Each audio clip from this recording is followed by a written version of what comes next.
What's going on, y'all? Hope everybody's doing okay. I'm gonna just get straight into it. I'm gonna share the screen right here.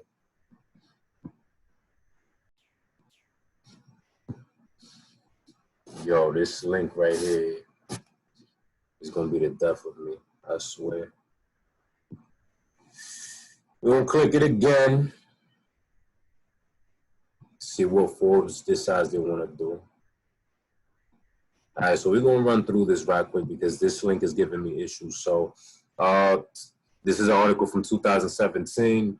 Basically, the U.S. collectively spends over $100 billion a year on policing, and a further $80 billion on incarceration. Even though crime levels have dropped substantially throughout the last 30 years in line with spending uptake, a report released last month argues that this occurred in spite of higher police budgets. So even though, quote unquote, crime has actually been reduced, these departments still have a large amount of money that they're working with, which obviously allows them to maintain the paramilitary sort of operation that they maintain in general.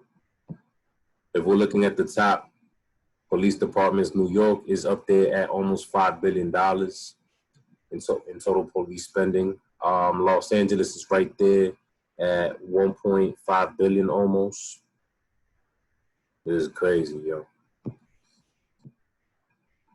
Chicago is right after, then Houston just under $1 billion. Baltimore is at $500 million almost. Detroit, Oakland, Atlanta, Minneapolis, and Orlando. Those are the biggest stations with the biggest budgets. So now Forbes wants to bug out on me. If you want to continue to look out for the other statistics, then I do recommend you look at the article, but that pretty much was just to give you a sense as to like how much is being spent in general by police departments. So again, over basically about $100 billion spent as a whole, excuse me, here in the United States for policing in general. Now, we pay a shocking amount for police misconduct, and cops want us to just accept it. We shouldn't. This is from the Huffington Post. And basically, is going to get into situations. You know, I'm not going to read the whole article, of course, but I'm just going to read some examples as to how much certain cities spend on simply settlements alone. Let me backtrack a little bit just to make sure.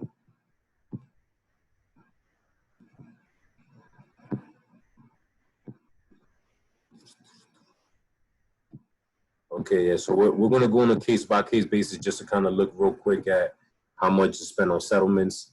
Boston, between 2005 and 2015, have spent $36 million in settlements, all right? And just to read off it, a report by the Boston Globe published in May found that the city has spent $36 million to resolve more than 2,000 legal claims and lawsuits against the Boston Police Department over the past decade. The payouts went mainly to resolve cases concerning alleged wrongful convictions or police misconduct, and 31 million of this total stemmed from 22 cases, including 9 awards of more than $1 million. One notorious case in which a black officer allegedly beat a white citizen so badly that he was left with permanent brain damage led to a $1.4 million settlement. Criminal charges were never filed against the officer, and though the Boston Police Department fired him for unreasonable force and for lying about the incident, an independent arbitrator later ruled that the city had to rehire him with back pay, full benefits, and compensation. That's a testament to the power of police unions and the arbitration process to shield officers from being held accountable for their actions. So that's just an example right there. Chicago, they spent over $500 million between 2004 and 2014. The Chicago Sun-Times reports in 2014 that brutality-related lawsuits cost Chicago taxpayers more than $500 million in the preceding decade. About 15% of these payments went to victims of police torture under the rule of notorious former police commander John Burge. So this happened under the watch of a specific individual for a while. So we're going to continue to just kind of cruise along just so you get some general information.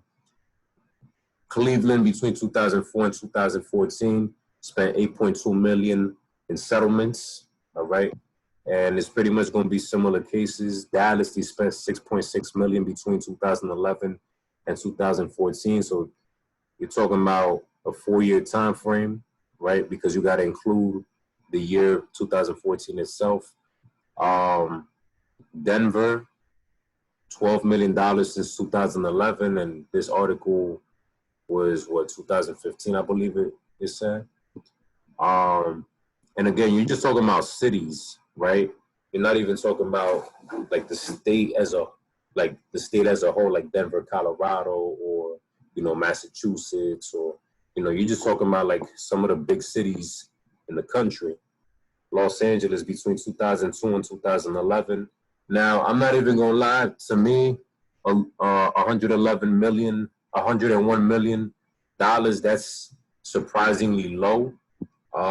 In my opinion, just knowing how involved LAPD are in regards to, you know, like just a history of corruption and misconduct and things of that nature, especially during the 90s, you know.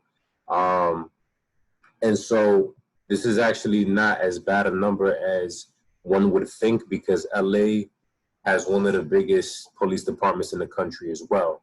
Okay, and this happened, this number, the 101 million, is between 2002 and 2011, so basically almost 10 years. Minneapolis, 9.3 between 2011 and 2014.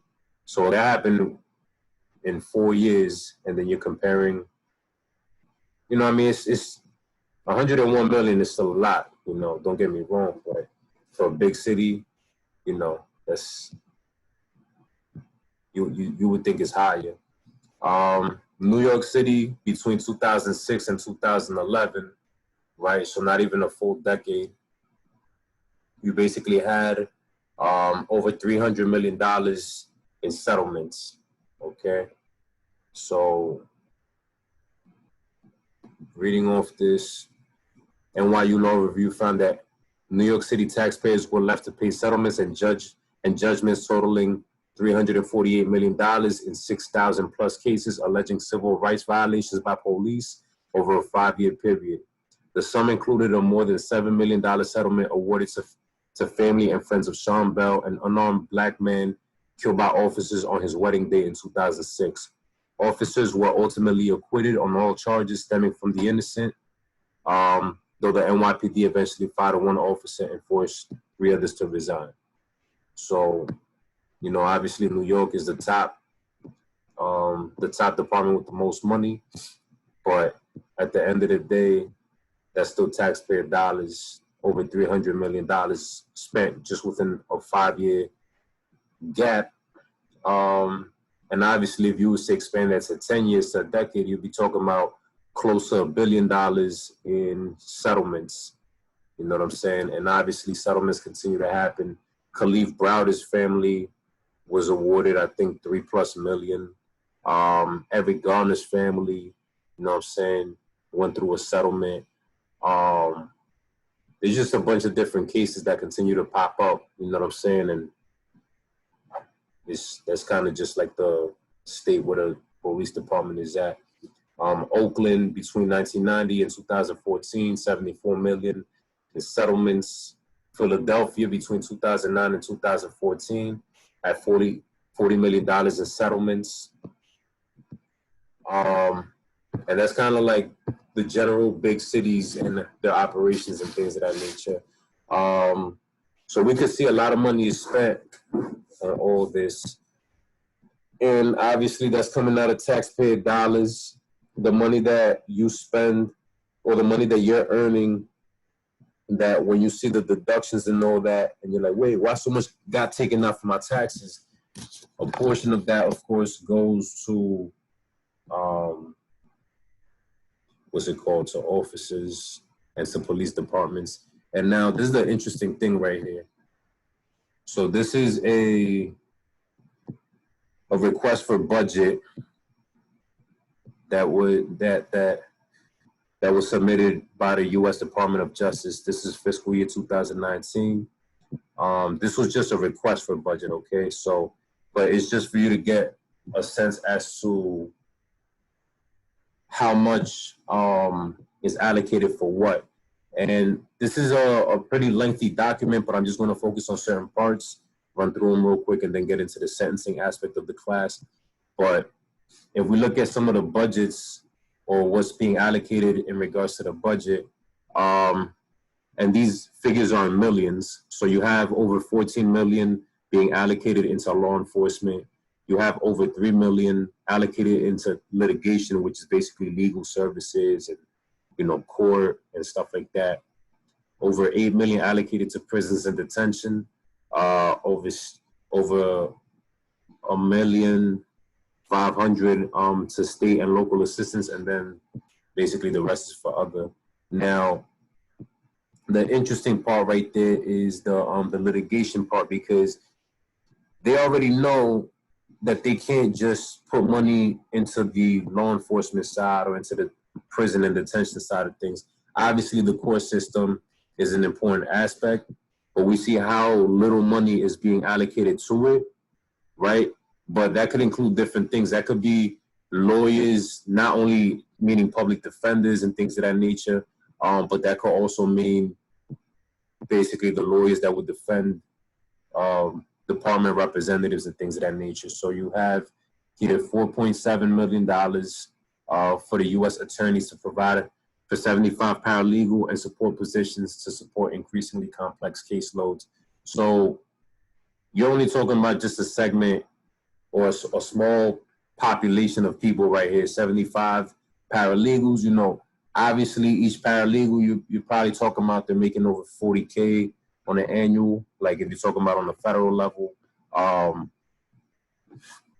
at the end, this is kind of just to show you that even the Department of Justice, when they're going through their budgeting process, they basically have funds allocated in a certain way.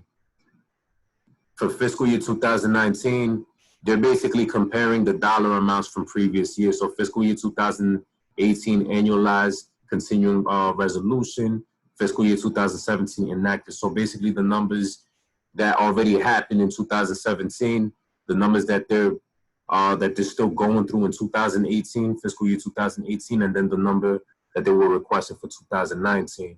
Now, of course, the numbers is going to be slightly higher because, now I'm saying, the cost of things with inflation and all that goes up. But at the same time, you're always going to try and increase the budget to try and benefit, you know what I'm saying, whatever ways you can. So law enforcement operations, we see, you know, an increase from the 13 millions to now 14 million, right? Law enforcement construction, whatever that means. Basically, we do see a drop off in respects to that area. U.S. attorneys, we see that it did increase now by close to 100,000, right?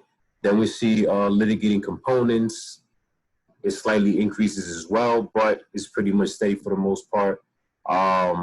If we skip down, prisons and detention operation, they requested a higher number than the previous year. Prisons construction, we see that it actually decreased.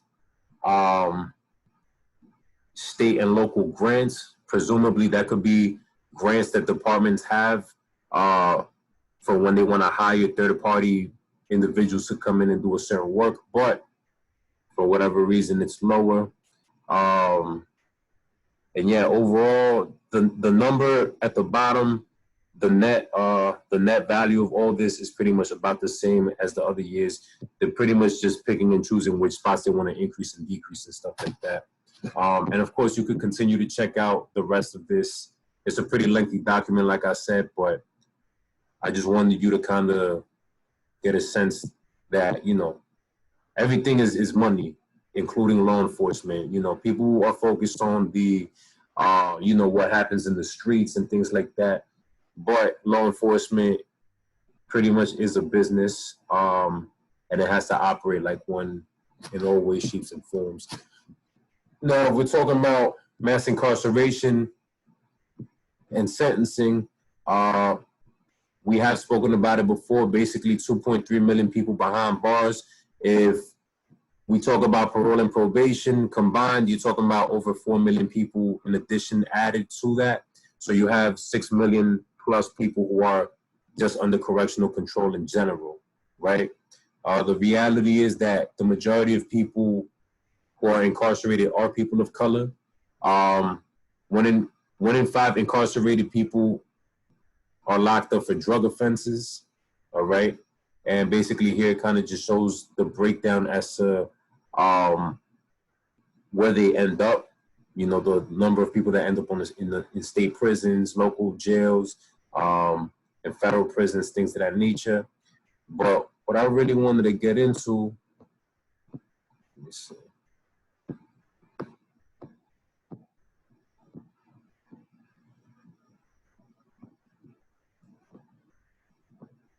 What I really wanted to get into was how minorities end up making a good amount of the percentages in these different systems. Now, you have people of color, they're going to see jail as many times more likely as somebody who's from the white community. As I've mentioned many times before in class, you have just as many people from the white community in the United States, but at the end of the day, the black community, you know, based on the systemic racism and things of that nature that exist, make up more of a percentage of the prison population, even though they make a very small minority of the U.S. population. It's no surprise that people of color who face much greater rates of poverty are dramatically overrepresented in the nation's prisons and jails. These racial disparities are particularly stark for Black Americans, who make up 40% of the incarcerated population, despite representing only 13% of U.S. residents. The same is true for women whose incarceration rates for decades risen faster than men's, and who are often behind bars because of financial obstacles such as an inability to pay bail. All right. So anybody that tells you that race is not a predictor of whether somebody will be incarcerated or not, you need to check them real quick, because the reality is that's all the statistics say. All right. The U.S. per every 100,000 people incarcerates more people than any other country in the world, even more than Russia. Russia is only like close to halfway to where the U.S. is at. Germany is not even close at all, right? But, you know, of course, the U.S. is known as, quote unquote, the land of the free, but yet we incarcerate the most people. And we can see that the number of people serving life sentences has actually increased throughout time, right? And it's increased, of course, significantly. That, of course, has a lot to do with stiff sentencing and 3-strike rules, and, you know, all these different policies that get put into effect in order to keep people incarcerated rather than to rehabilitate and get them back into the community. And then if we look at the imprisonment rate for U.S. residents born in 2001, you're talking about men in general. 1 in every 9 men will see incarceration at some point. 1 in every 17 white men, 1 in every 3 Black men, and 1 in every 6 Latino men. Women in general, you'll have 1 in every 56 women, 1 in every 111 white women, 1 in every 18 Black women, and 1 in every 45 Latina women. Now, the number that really jumps out to me is that Black women are just one number away from equating the same number that white men equate. So Black women have about the same propensity to get incarcerated or to see jail at some point in their life as a white male, which speaks volumes, because at the end of the day, men, at least in regards to like crimes that involve violence and things of that nature, are more prone for those types of things. Now, women, of course, per per capita would commit other crimes more often than men, such as shoplifting, or, you know, like even selling drugs and being involved with the drug game. That's something that women are not necessarily, you know, put out there to be necessarily, but a lot of women are involved in drug trafficking and selling and distributing and things of that nature. You know, and that's kind of just the reality of it. Let's see.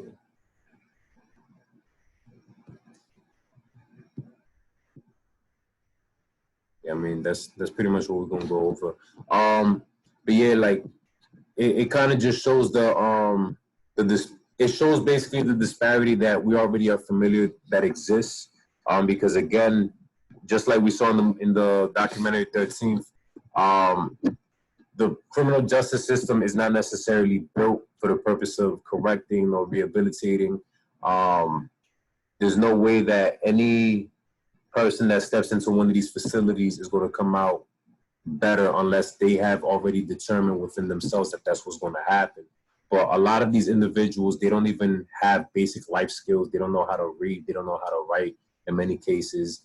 And basically the expectation is, all right, come out and be a functional human being, when there's a lot of jails and prisons that don't even have, don't even provide programming for, you know, even higher education and things of that nature, or even for the GED, as a matter of fact. So the reality is that this system continues to devour lives, especially lives of people of color. But it's something that needs to be, of course, acknowledged and understood. And this all goes hand in hand with the costs and the expenditures, because at the end of the day, there's a lot of money that's being spent in corrections, and the dollar amounts just continue to go higher and higher. But for whatever reason, we're not seeing the progress that we want to see. So this is the class for y'all. Hopefully this answers at least some general questions, but I'm going to end it right here.